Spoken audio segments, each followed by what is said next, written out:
You were taught to be good. You were praised for your obedience.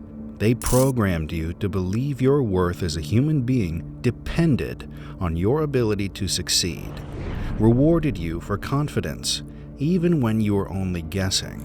So you learned to wear the mask, a mask that kept you safe from the one thing you were told to fear most: failure. And now, you walk the halls of your workplace wearing that same mask like armor. You smile, you nod, you perform. But what if the mask you trusted to protect you is now the very thing that's weighing you down? What if the mask you trusted is a curse you inherited? A curse passed down through silence, praise, fear, and lies. What if the lie is who you were taught to be? "I'm a fraud," he said. He slouched into the chair. Each morning, Mark entered the office with a smile that did not belong to him.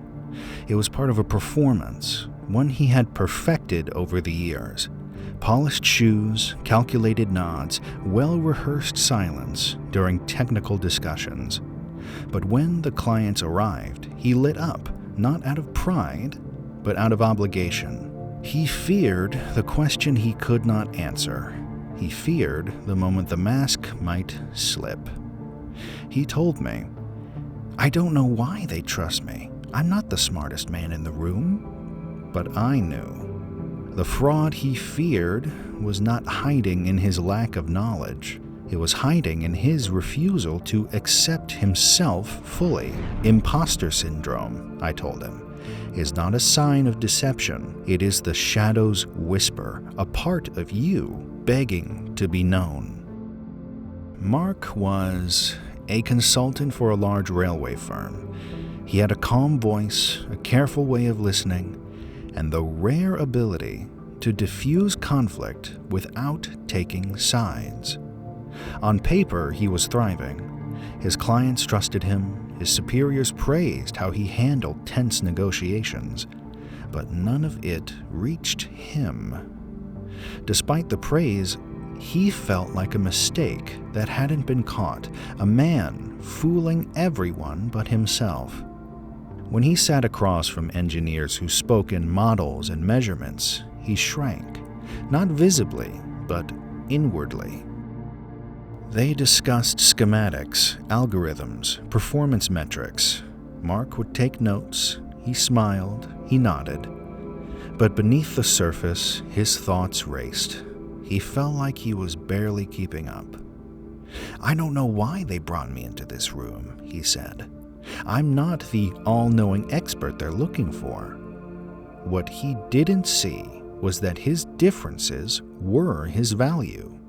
He dismissed his own strengths, the clarity he brought to chaos, the way he made clients feel heard, the ease with which people confided in him. None of it felt like real skill to Mark, not in an industry that revered the quantifiable.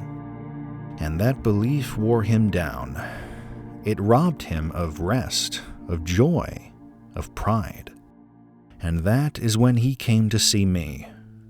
He wanted to know why his success felt like fiction, why each compliment made him feel more alone, why the more he tried to be who he thought he should be, the more hollow he became. I listened, and when he finished, I told him, "You are not a fraud. You are exhausted from trying to be someone you were never meant to be."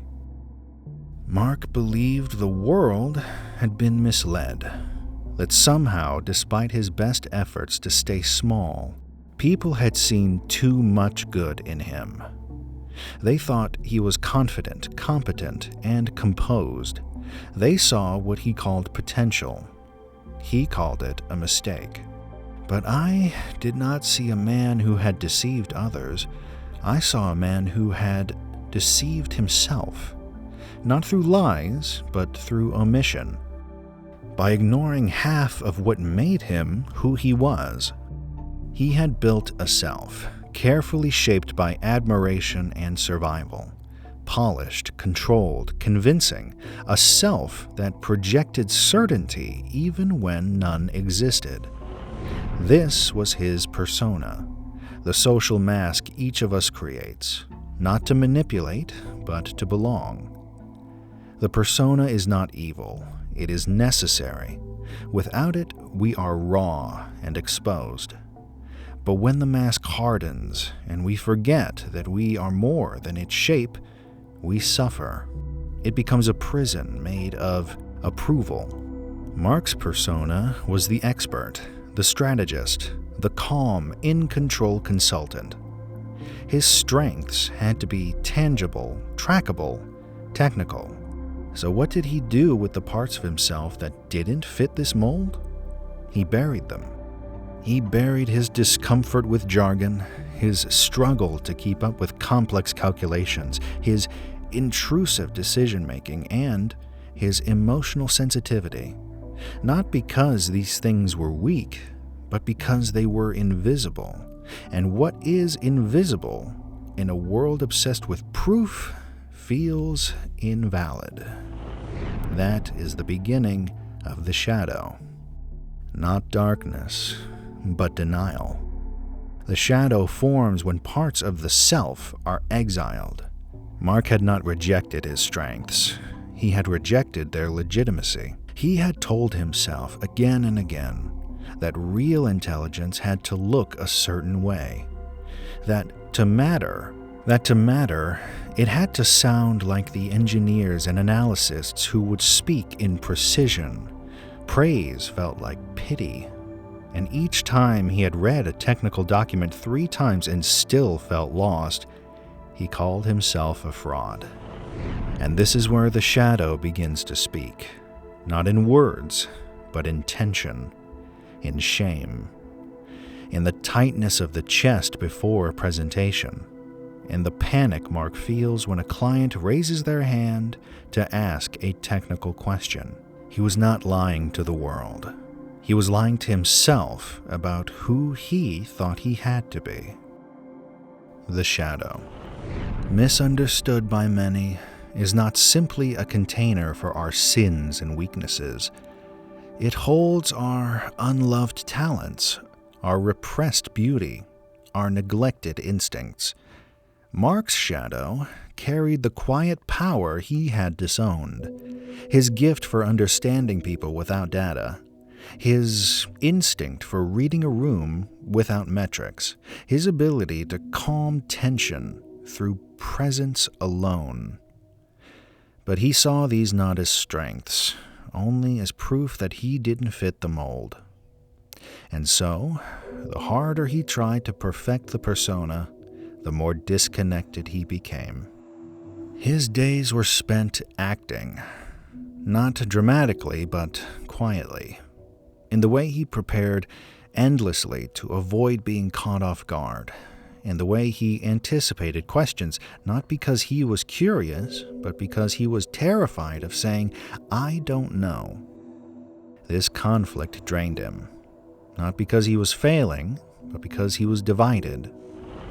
A person cannot live fully in conflict with himself. The outer life may look composed, but the inner life will show signs of war. That war showed up in Mark's fatigue, in his inability to celebrate success, in his deep discomfort when someone called him valuable. These were not flaws of character, they were signals, clues from the unconscious that something essential had been locked away. So I asked him not to chase more skill, but to turn inward, to listen to what he feared, to sit not with what is missing, but with what had been silenced. The integration of the shadow begins there, not in conquest, but in conversion, not in erasing fear, but in understanding it. Mark began to see that the fear of being found out was not an alarm, it was an invitation. The shadow does not say, "You are a failure." It says you are hiding. It calls you back to what you once believed had no worth. I reminded him that the parts of himself he trusted most, his gentleness, his insight, his ability to see a person's worry before they spoke it, were not accidents. They were his truth. He did not invent these qualities to compensate. They had always been there, waiting to be honored. The shadow becomes dangerous only when ignored. When embraced, it becomes a teacher. And so, Mark's journey was not to become better. It was to become whole, to take off the mask, not forever, but enough to breathe, to step into rooms not with performance, but with presence. That is when the mask no longer owns you. That is when the persona becomes a tool, not an identity. And the shadow once feared becomes the part of you that keeps you honest, grounded, alive. Change, when it comes, is rarely dramatic. It arrives not in thunder, but in the softness of attention. Mark did not wake one morning with a new mind. He simply grew tired of the war within him. He no longer wanted to act like he belonged. He wanted to feel it. In our sessions, I invited him to stop running from the discomfort, to sit with it, to greet the trembling thoughts about judgment. I asked him to become curious about the moments he most wanted to avoid. What he discovered was not a monster. It was a mirror. There was a pattern. The fear would rise in meetings where he felt intellectually outpaced. But afterward, he noticed something strange. It was often him the client remembered. Not the person with the perfect technical answer, but the one who had made them feel understood. This observation disturbed him at first. "Why does that matter more?" he asked. "Because," I said, "trust cannot be calculated."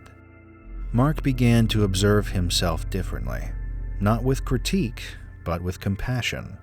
He noticed how he adjusted his tone based on the client's mood, how he translated a barrage of technical terms into plain language without effort, how he sensed tension between colleagues before a single word was spoken. None of this could be plotted in a chart, but all of it was real. Still, the old narrative clung to him. He feared that letting go of the mask would make him less respected, less valuable, less safe. So we practiced something small. We practiced saying, "I don't know." The first time he tried it, he was on a project call. An engineer asked for a systems-level explanation of a feature outside his scope. Normally, Mark would scramble, guessing, dodging, offering half answers wrapped in confidence. But this time, he paused. "I'm not sure," he said. "Let me check with the team and get back to you." There was a silence, but not a heavy one. The meeting moved on. No one questioned his place. After the call, Mark sat at his desk for a long time. He told me later, "It felt like I had let go of something I didn't know I was holding." This is the beginning of integration. Not through achievement, but through surrender. He began to experiment with authenticity. He stopped over-preparing for the sake of appearing flawless. Instead, he focused on simply being present, listening deeply, speaking simply, offering his thoughts without apology. Clients responded. Colleagues relaxed around him. He was no longer performing certainty. He was embodying clarity. More importantly, he began to trust himself, not just the polished parts, but the vulnerable ones as well. He kept a notebook, not for tasks, but for truth. Each day, he recorded the moments he had dismissed before. A quiet thank you from a frustrated client, a nod from a colleague after a difficult call, the way people opened up when he said less, not more. These became the new evidence, not of his fraudulence, but of his value. One entry read, "Today I didn't pretend, and the work felt lighter." That is what happens when the mask loosens. The soul begins to breathe. He started valuing what had once embarrassed him. His sensitivity, once a source of shame, became his compass. He could feel when a client was on edge and respond with calm before the tension erupted. His presence, once seen as just being good with people, became a force of stability in chaotic projects. We spoke of the shadow again. I reminded him it had always been trying to help. Its whispers of inadequacy were not sabotage. They were signals that something had been abandoned, something sacred. He nodded. "I spent so long trying to prove I was enough," he said. "Now I just want to be real." And he was. He stopped rehearsing his interactions. He stopped comparing his knowledge to others. He stopped scanning every room for someone who might expose him. Instead, he showed up, not polished, but present. He became comfortable saying, "That's not my area of expertise, but I can help connect the dots." Or, "That's a good question. I'll check with the technical lead." No shame, no fear, because he no longer saw his worth as a contest. He had stepped out of the performance and into his truth. The integration of the shadow is not about perfection. It is about permission. The permission to be whole. The permission to bring all of yourself into the room, even the parts you once believed were unworthy. In Mark, I witnessed this shift. Not a transformation, but a reunion. The professional and the person were no longer at odds. They were one. Mark did not become someone new. He became someone whole. He stopped measuring his worth against a version of himself that never existed.